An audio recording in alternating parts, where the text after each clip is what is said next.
Siti Amira binti Abdul Aziz. My metric number 262422. I will present 2.1, which is defining the developing world. Developing world is by per capita income. Several international agencies, including the Organization for Economic Cooperation and Development, OECD, and the United Nations, offer classification of countries by their economic status, but the best known system is that of the International Bank for Reconstruction and Development, IBRD, more commonly known as the World Bank. In the World Bank classification system, 210 economies with a population of at least 30,000 are ranked by their level of gross national income per capita. These economies are then classified as low-income countries, low-middle-income countries, upper-middle-income countries, high-income OECD countries, and other high-income countries. For the low-income countries are defined as having a per capita gross national income in 2008 of $975 or less. For the lower middle income countries have income between $976 until $3,855. For the upper middle income countries have income between $3,856 until $11,906. For the high income countries have income of $11,907 or more. Next, high income countries that have one or two highly developed export sector but in which significant part of the population remain relatively uneducated or import head for countries' income level may be viewed as still developing. Example may include oil exporters such as Saudi Arabia and the United Arab Emirates. Sometimes a special distinction is made among upper middle income or newly high income economies, designating some that have achieving relatively advanced manufacturing sector as newly industrializing countries. Another way to classify the nation of the developing world is through their degree of international indebtedness. The World Bank has classified countries as severely indebted, moderately indebted, and less indebted. The United Nations Development Programme (UNDP) classifies countries according to their level of human development, including health and education attainment as low, medium, high, and very high. Another widely used classification is that of the least developed countries. A United Nations designation that, as of 2010, included 49 countries, 33 of them in Africa and 15 in Asia, plus Haiti. For inclusion, a country has to meet each of three criteria, which is low income, low human capital, and high economic vulnerability. Assalamualaikum warahmatullahi wabarakatuh. My name is Nur Shafika. My metric number is 261360. Okay, now I will explain the 2.2 subtopic, which is the basic indicators of development. We have three here: real income, health, and education. The definition of the purchasing power parity (PPP) is the calculation of gross national income (GNI) using a common set of international price for all goods and services to provide more accurate comparison of living standards. Then, purchasing power also will indicate the capacity of the money for the quantity of the commodity that the money can purchase. Okay, so make it clear. Let's see the cartoon, the next after this. Okay, in order to understand what purchasing power parity or PPP, let's see first what purchasing power is. It simply means the amount of goods and services you can buy with a certain amount of money. For instance, before you will be able to buy 5 chocolate with 5 euros, but now with the same 5 euros you only can buy 4 chocolates. So your purchasing power has declined. The second thing you need to know to understand PPP is all at one price. For example, the country should have the same price of an identical good in another country when converting into different currencies. Therefore, the purchasing power for of two currencies should be the same for the identical products. Okay, purchasing power parity is based on the law of one price. It refers to a situation where your income has the same purchasing power in all countries, hence given that PPP holds and all prices are equal. Okay, next is the types of PPP. We have two absolute PPP. The mean if indicate the price of commodity at different countries will be equal if the measures by same currency. Second one is relative parity, which is to refers to the adjustment of transaction cost, adjusting cost, and donation cost. For example, the pizza in the US costs $3.80 and the same pizza in Italy costs 3.5 euros. According to the law of one price, we can see that the purchasing power of these two currencies should be the same and the exchange rate should be a matter of finding the ratio. By divide the price of the pizza in US with the price of the pizza in Italy, we get the exchange rate for US dollars and euros. This means that each euro is equal to $1.10. But the question is, can we buy the same amount of goods with our income everywhere around the world? The answer is no, because the absolute PPP cannot do non-tradable goods, which is the goods cannot be imported or exported. And then transportation costs and trade restriction, which is every country have different tariff and different tax. And last one is the imperfect information, which is the each country have different price. Is relative purchasing power parity. This theory to include change in inflation over time. For example, we expected the next year inflation causes average price of goods in US will increase 3%. In the same period, products in Mexico increased by 6%. So we can say that Mexico had higher inflation than US since their price risen faster by the 3 points. So according to the concept of relative purchasing power parity, that 3-point difference will drive 3-point exchange rate between US and Mexico. So Mexico peso will depreciate while US dollar will appreciate. Why do we need a measure such as PPP? Okay, purchasing power is currency rates are considered more accurate than market exchange rates. Is tend to be influenced by other factors such as the government intervention, a different interest rate speculation, trading, and hedging. And on the other hand, the PPP rates are often difficult to determine because of difference in purchasing habits among the citizens of goods in those countries and the difference in each country's economies. But once the PPP rate is determined, it remains relatively constant over the long run. PPP is often used to make more accurate comparison between two countries' GDP that can be made. For example, let's look at the countries A and the countries B, where each of them produce the same amount of goods in a given year. Thus, the GDP should be the same for each country. But because the country B manipulated currency on the world market, its currency is artificially high when compared to the country A's. Currently, it takes 3 countries' dollars to buy one the country's B's euro. So using the market exchange rates to compare GDP, it will look as countries B's GDP were 3 times the size of the country's GDP when expressed in the same currency using the PPP exchange rate. That it will eliminate this bias. Assalamualaikum warahmatullahi wabarakatuh. My name is Muhammad Zakuan Birahmat. My material number 265272.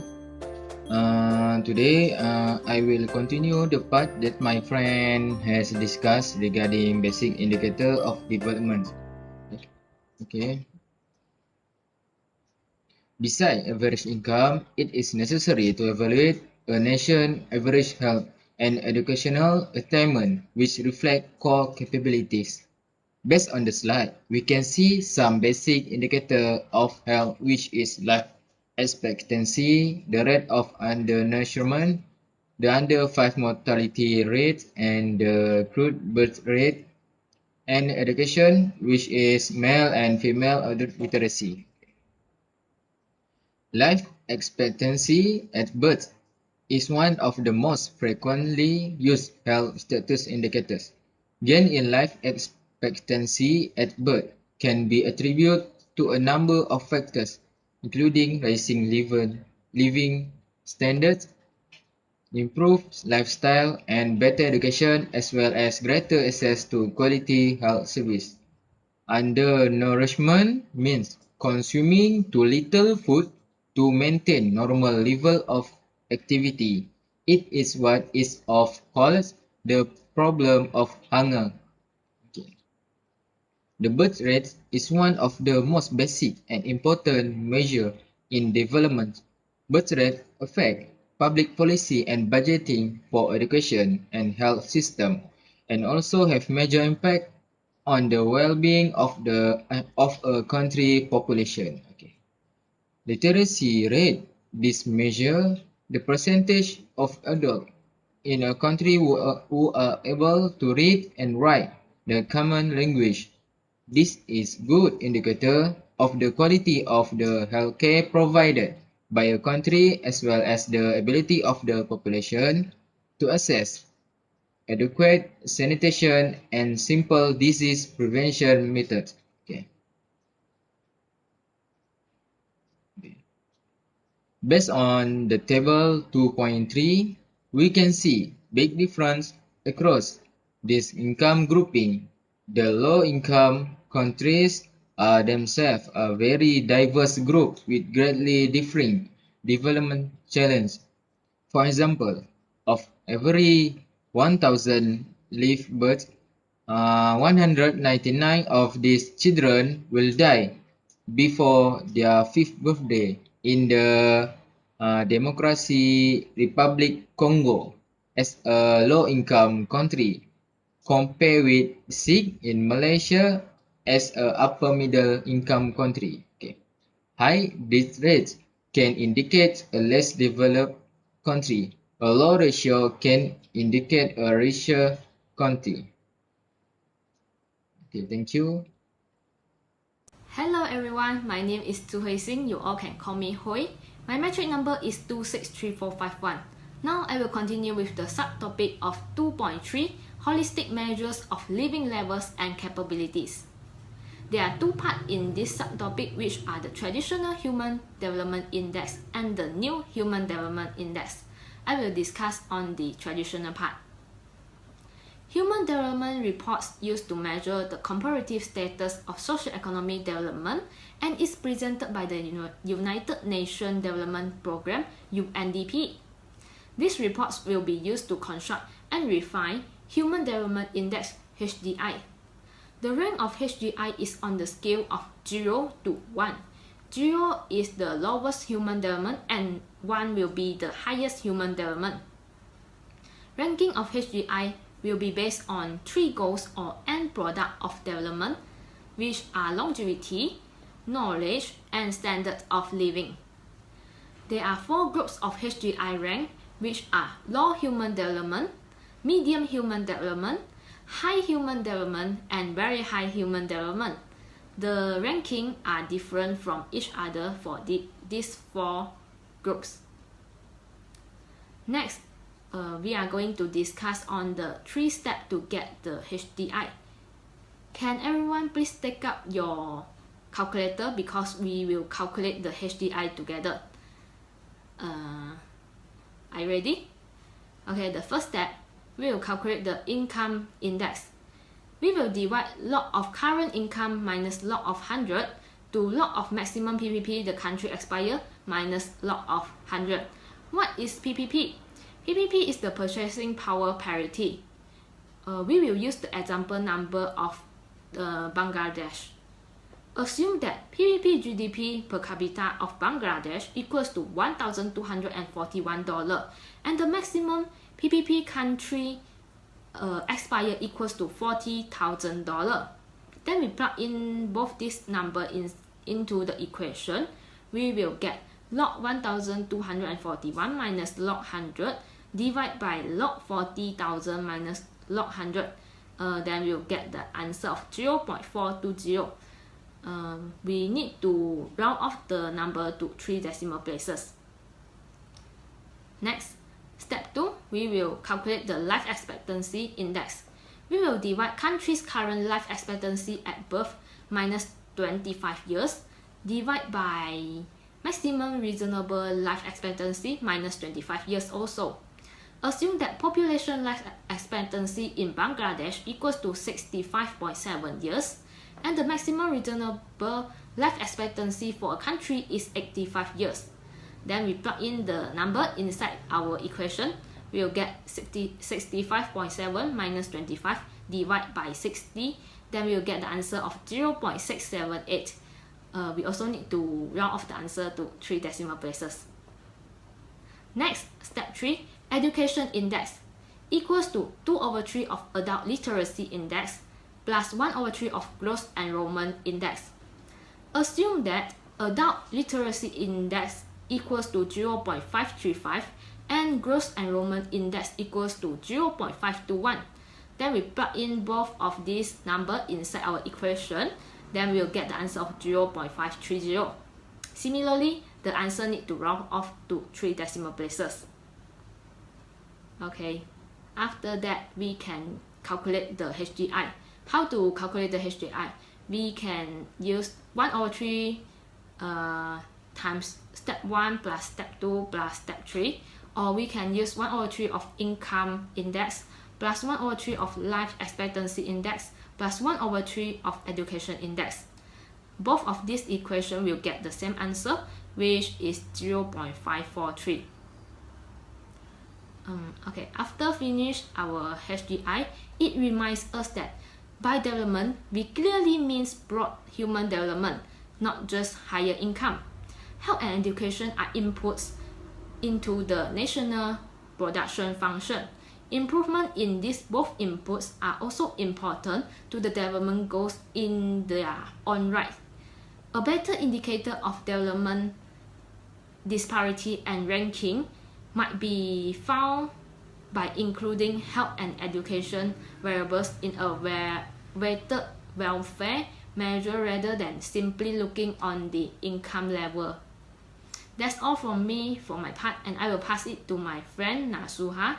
Thank you. Hi, Assalamualaikum warahmatullahi wabarakatuh. My name is Nazuha binti Henry, and my metric number is 264223. So I will continue with the traditional Human Development Index. HDI weaknesses. There are other criticism and possible weaknesses of the HDI. One of them is gross enrollment in many cases exceed the amount of schooling due in many countries, where students starting primary school are counted as having enrolled without considering whether the student quit at a certain level. The same weight, which is 1/3, is given to each of the 3 components, which obviously have several assessment the consideration behind it, but it is difficult to determine what this is. Moreover, the quality of schooling, not just the number of year enrollment, it should be remembered that even one can imagine a better proxy for health and education. The measures for these variables were selected in part based on the criteria sufficient data must be available to cover as many countries as possible. Based on Table 2.4 shows the 2009 Human Development Index using 2007 data for a sample of 24 developed and developing nations ranked from low to a very high human development, which is in column 3, along with their respective real GDP per capita in column 4, and a measure of the differential between the GDP per capita rank and the HDI rank in column 5. A positive number shows by how much a country's relative ranking rises when HDI is used instead of GDP per capita, and a negative number shows the opposite. Obviously, this is one of the important issues to HDI. If the position of the country does not change much when the HDI is used instead GDP per capita, the latter will serve as a reliable proxy for socio-economic development, and there is no need to worry about things like health and education guidelines.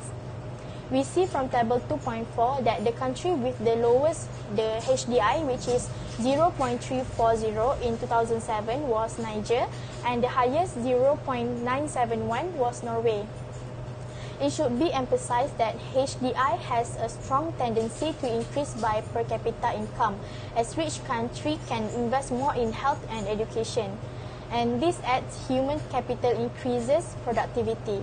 But what is very striking is that although there is this expected pattern, there is still very good variation between income and broader well-being measures as seen in tables 2.4 and 2.5. For example, Senegal and Rwanda have essentially the same average HDI despite the fact that real income is 92% higher in Senegal. And Costa Rica has a higher HDI than Saudi Arabia, despite the fact that Saudi Arabia has more than double the real per capita income of Costa Rica. For the countries listed in Table 2.5 with the GDP per capita near $1,000, the HDI ranges dramatically from 0.371 to 0.543. Correspondingly, literacy rates range from just 26% to 71%. Life expectancy ranges from only 44 to 61. Among countries with GDP per capita near $1,500, literacy ranges from 32% to 74% and enrollment from 37% to 60% with corresponding variation in the HDI. For the countries in Table 2.5 with GDP per capita near $2,000, the HDI ranges from 0.511 to 0.710. Life expectancy range from 48 to 68. The literacy rate range from 56% to 99%. For countries listed in Table 2.5 also with GDP per capita near $4,000, the HDI index ranges from 0.654 to 0.768. Life expectancy range from 65 to 74, and literacy rate range strikingly from 56% in Morocco to essentially universal literacy in Tonga. Average income is one thing, but sometimes even middle income country, many people live in poverty. When HDI aggregates for a range country adjusted for income distribution, relatively numerous position developing countries are also changing significantly. For example, Brazil has a very unequal distribution so that its position declined, while Sri Lanka saw its HDI's position increase due to a fairer distribution. Lastly, while there are some authentic criticism, the fact is HDI and the new version is considered in the next section when used in conjunction with traditional economic development measures, enhancing our understanding of which countries are experiencing development and which are not. And by changing the country-wide HDI to reflect income divisions, gender, region, and ethnic difference, as presented in the recent Human Development Report, we can now identify not only whether a country is developing, but also what various important groups in the country is you participate in the development. Hello madam, my name is YunMing, my metric number is 261598. So I'm going to explain about the new Human Development Index, the NHDI, by the United Nations Development Programme UNDP in November 2010. And the new HDI whereby it's replaced to the old version HDI, and it intends to address some criticism of the Human Development Index HDI. The index was based on the standard of living, education, and also health of the people around the world. The new HDI has 8 notable changes. Next, what is the news in the new HDI? Firstly, the GNI per capita, or the gross national income per capita, has replaced to to the GDP or the gross domestic product, whereby they believe that the GNI can reflect to what citizens can do with their income received. However, for the GDP, it is not accurate, whereby that is not true of the value added in good or the services produced in a country that go to some other country. And besides that, the income earned abroad is still benefit for the citizen, because it could affect their standard of living directly. The second changes was the education index has been completely revamped, whereby two new components has been added. The first component was the average actual education attainment of the whole population. However, the second component was the expected attainment of today's children. And the third changes was the expected education attainment.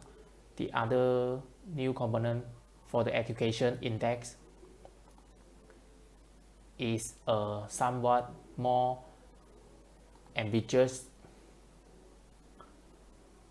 It is not an achievement by United Nations forecast. Nevertheless, there have also been many development upside the surprise, such as rapid improvement in the education attainment in some country, and there is also some risk that the low expectation will prove the discouraging in some country. And the fourth changes was the two previous components of the education index, whereby the literacy and also the enrollment has been correspondingly dropped. The literacy has always been badly and too infrequently mixture and unavoidable, defined more or modestly in a less developed country. And enrollment is no guarantee that a grade will be complete, or for that matter that anything is learned or the student even attend. And the fifth changes was the upper goalpost. The maximum value in each dimension has been increased to observe maximum. And the next changes was the lower goalpost for the income has been reduced. This is based on the estimation for the Zimbabwe in 2007. If the data and their interpretation hold on, the represent the historical low for the record income. And the next changes was the new HDI. Rather than using the common logarithm to reflect the diminishing marginal benefit of the income, the new HDI now use the natural logarithm. And the last changes was the new HDI is computed with a geometric mean. The new HDI is using a geometric mean, which ensure that the poor performance in any dimension can directly affect the overall index